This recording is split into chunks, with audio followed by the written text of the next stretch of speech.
Le conte de la trompette à lèvres. Sur une haute montagne, il y a une grande grotte. Dans la grotte il y a un.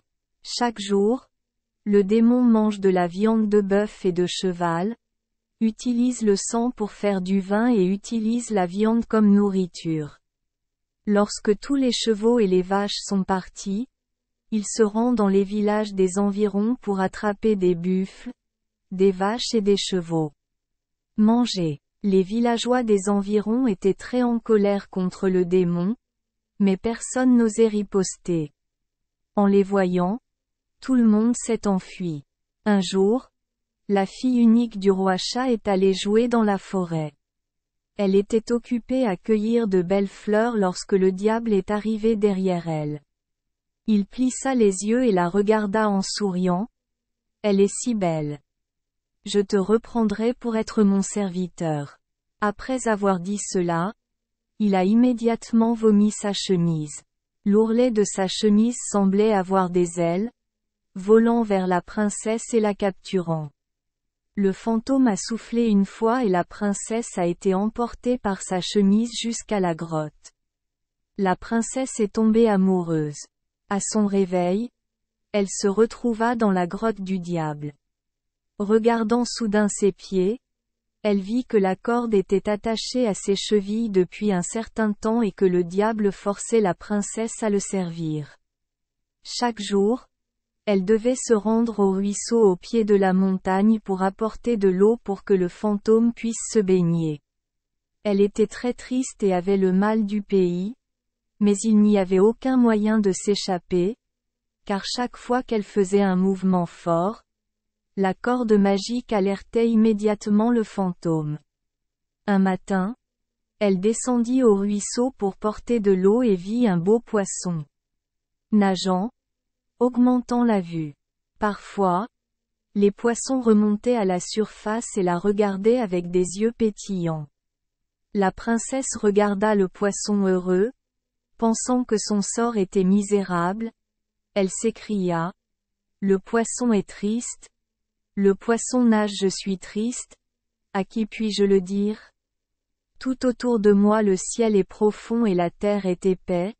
Mon corps en prison sait qu'il y aura un jour heureux. » En entendant ces lamentations, le poisson a soudainement émergé et s'est transformé en un beau jeune homme. Le garçon débarqua, s'approcha d'elle et lui dit : « Je suis le fils du roi Thuit.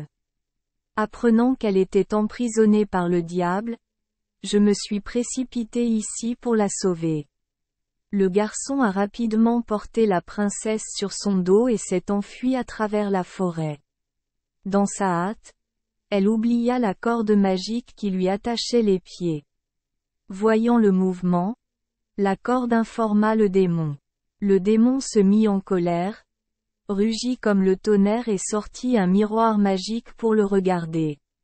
Le jeune homme porta la princesse un moment avant d'être retenu par la corde magique.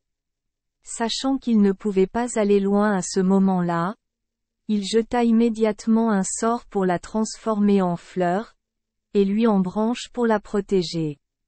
Connaissant le plan du garçon, le démon se transforma immédiatement en essaim d'abeilles et se précipita vers lui.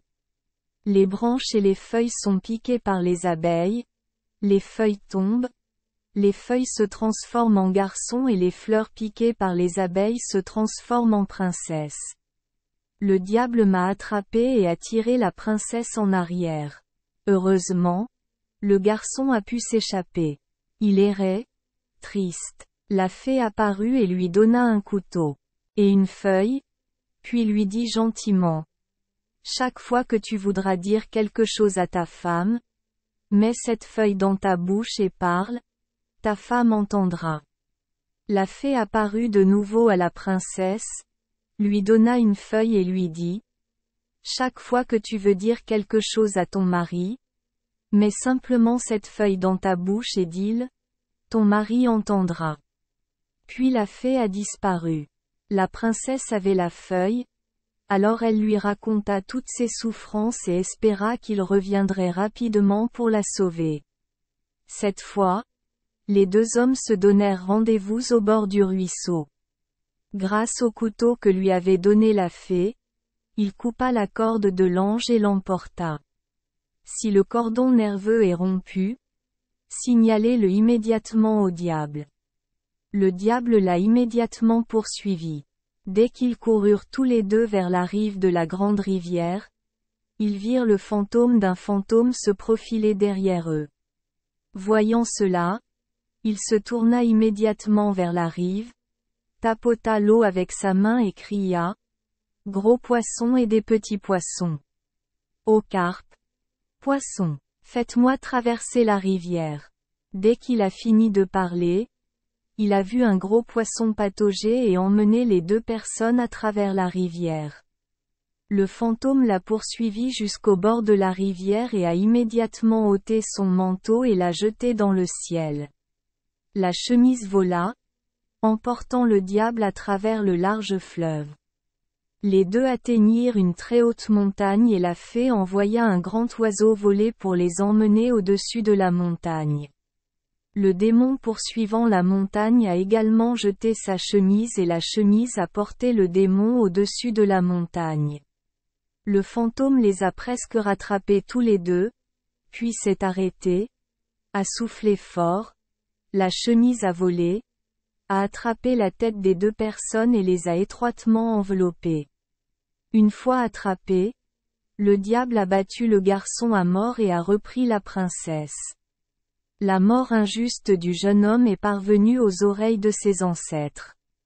La fée le ramena immédiatement à la vie par magie, lui donna une épée et une arbalète et lui dit « Cette fois, porte ta femme et cours dans la forêt de bananiers. » Il mit aussitôt la feuille dans sa bouche et demanda à sa femme de s'en aller au ruisseau, pour s'échapper ensemble. Rassuré qu'il était mort, le fantôme l'envoya chercher l'eau du ruisseau. Il utilisa immédiatement son épée pour couper la corde magique et la transporta dans la forêt de bananiers. Le diable le sait, il le poursuit. Il a couru et a coupé des bananes pour bloquer le chemin du diable. Piégé dans les bananes, le diable a glissé et est tombé. Cela s'est immédiatement transformé en tonnerre et en éclair, soufflant des nuages sombres pour l'empêcher de courir. Il leva immédiatement son arbalète et chassa les nuages. Le fantôme s'est immédiatement transformé en feu et a brûlé les deux personnes. Il a immédiatement pulvérisé de l'eau pour l'éteindre. Finalement, le diable a vomi sa chemise pour l'attraper. Voyant la chemise du diable voler, il leva son arbalète et tira sur la chemise. Le diable n'a plus de magie. Il mit fin à la vie de son fils d'un seul coup d'épée et emmena sa femme au palais du roi. Voyant cela, le roi fut ravi, les épousa et en fit son gendre. Dès lors, chaque fois qu'il s'amusait, il sortait sa trompette à lèvres et sonnait pour rappeler de vieux souvenirs. Les habitants du village de Méo admiraient son exemple héroïque, alors il le faisait aussi pour lui remonter le moral. Et pour chaque couple de jeunes hommes et femmes qui s'aiment, ils utilisent des trompettes à lèvres. Le son de la trompette murmurant des sentiments. Merci les enfants des Esperluette Croisillon 39. Avoir écouté des contes de fées au jour Esperluette Croisillon 39. 8. Espérons que les histoires apporteront aux enfants des moments heureux et significatifs. Si vous aimez notre chaîne, veuillez appuyer sur le bouton S Esperluette Croisillon 39. Abonner, pour ne manquer aucune histoire intéressante. Je vous souhaite une bonne nuit de sommeil et de beaux rêves. Rendez-vous dans la prochaine histoire.